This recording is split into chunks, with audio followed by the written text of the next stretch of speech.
हर हर महादेव साथियों, वर्तमान में सारे भारत में त्योहारों की श्रृंखला चल रही है।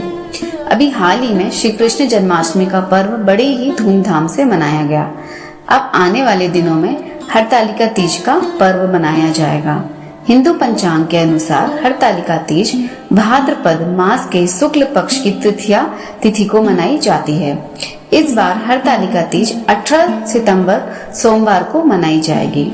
हरतालिका तीज हरियाली और कजरी तीज के बाद मनाई जाती है। इस पर्व का संबंध शिव जी से है और हर शिव जी का नाम है, इसलिए हरतालिका तीज ज्यादा उपयुक्त है। महिलाएं इस दिन निराहार और निर्जला व्रत रखने का संकल्प लेती हैं। मुख्य रूप से ये पर्व मनचाहे और योग्य पति को प्राप्त करने का है। हालांकि कोई भी स्त्री ये रख सकती है।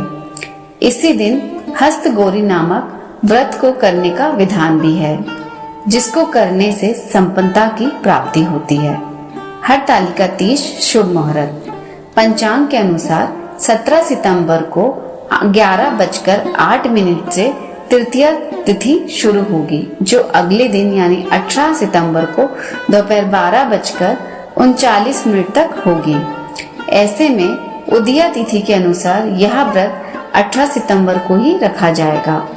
18 सितंबर को सुबह 6 बजे से रात के 8:24 तक का समय शिव और पार्वती की पूजा के लिए उपयुक्त है, लेकिन शाम को प्रदोष काल के समय पूजा करना बेहद अच्छा माना जाता है।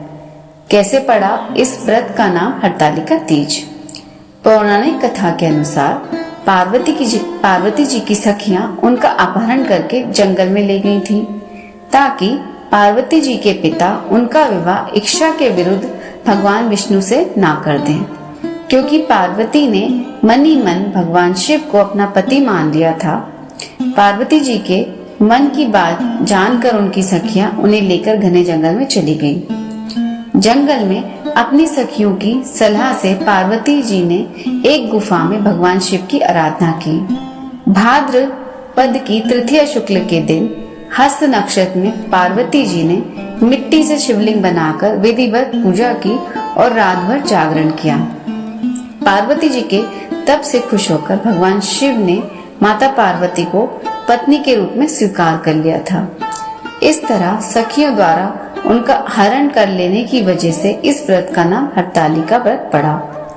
हरतालिका तीज की व्रत कथा।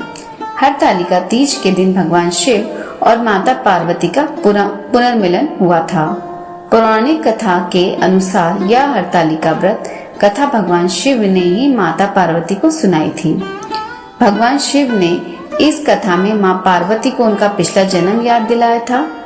उन्होंने सुनाया कि माता पार्वती ने भगवान शिव को पति के रूप में पाने के लिए 107 बार जन्म लिया और 108वीं बार पर्वतराज हिमालय के घर जन्म लेने के बाद उनकी यह मनोकामना पूर्ण हुई। माता पार्वती भगवान शिव को अपने पति के रूप में पाने के लिए कठोर तप कर रही थी। माता पार्वती भगवान शिव से विवाह करना चाहती थी, इसलिए उनकी सखियां माता पार्वती का हरण कर उन्हें दूर जंगल में ले गईं और फिर दोबारा वे कठिन तप में तल्लीन हो गईं। इस व्रत को हरतालिका इसलिए कहा जाता है क्योंकि माता पार्वती की सखियां उन्हें पिता और प्रदेश से हर कर जंगल में ले गई थी। हरित अर्थात हरण करना और तालिका अर्थात सखी। इस प्रकार भगवान शिव को अपने पति के रूप में पाने के लिए 108 जन्मों तक कठोर तप व व्रत करने के बाद भगवान शिव माता पार्वती से प्रसन्न हुए और उन्हें अपनी पत्नी के रूप में स्वीकार किया। पर्वतराज हिमालय ने भगवान शिव और माता पार्वती का विवाह संपन्न कराया। यह भाद्रपद मास की शुक्ल पक्ष की तृतीया तिथि थी, यानी यह हरतालिका तीज का दिन था और इस दिन माता पार्वती का उपवास पूरा हुआ। इसलिए ऐसा माना जाता है कि भगवान शिव और माता पार्वती इस दिन सभी सुहागन महिलाओं को उनके पति की लंबी आयु होने का आशीर्वाद देते हैं। हरतालिका व्रत की पूजन विधि। सुबह से संकल्प लेकर निर्जल उपवास रखें। अगर सेहत ठीक नहीं है तो फलाहार भी कर सकते हैं। शाम को भगवान शिव और माँ पार्वती की संयुक्त उपासना करें। स्त्रियों को संपूर्ण श्रृंगार करना चाहिए। उसके बाद माँ पार्वती को सौभाग्य के साथ सारा सामान अर्पित करें। उनसे अपनी मनोकामना की पूर्ति प्रार्थना करें। जो विवाहित स्त्रियां हैं वह अपनी सास को सौभाग्य की वस्तुएं दें और उसके बाद सास का आशीर्वाद जरूर लेना चाहिए। शिव पार्वती की संयुक्त पूजा के बाद व्रत का पारण करें। इस दिन रात्रि जागरण करना भी श्रेष्ठ होता है। तीज के दिन विवाह संबंधी मनोकामनाओं की पूर्ति के लिए ओम नमः शिवाय मंत्र का श्रद्धा पूर्वक 11 माला जाप करें। मंत्र का जाप रुद्राक्ष माला से करें और संपूर्ण श्रृंगार करके ही करें। शाम को मंत्र का जाप करना सर्वोत्तम होगा।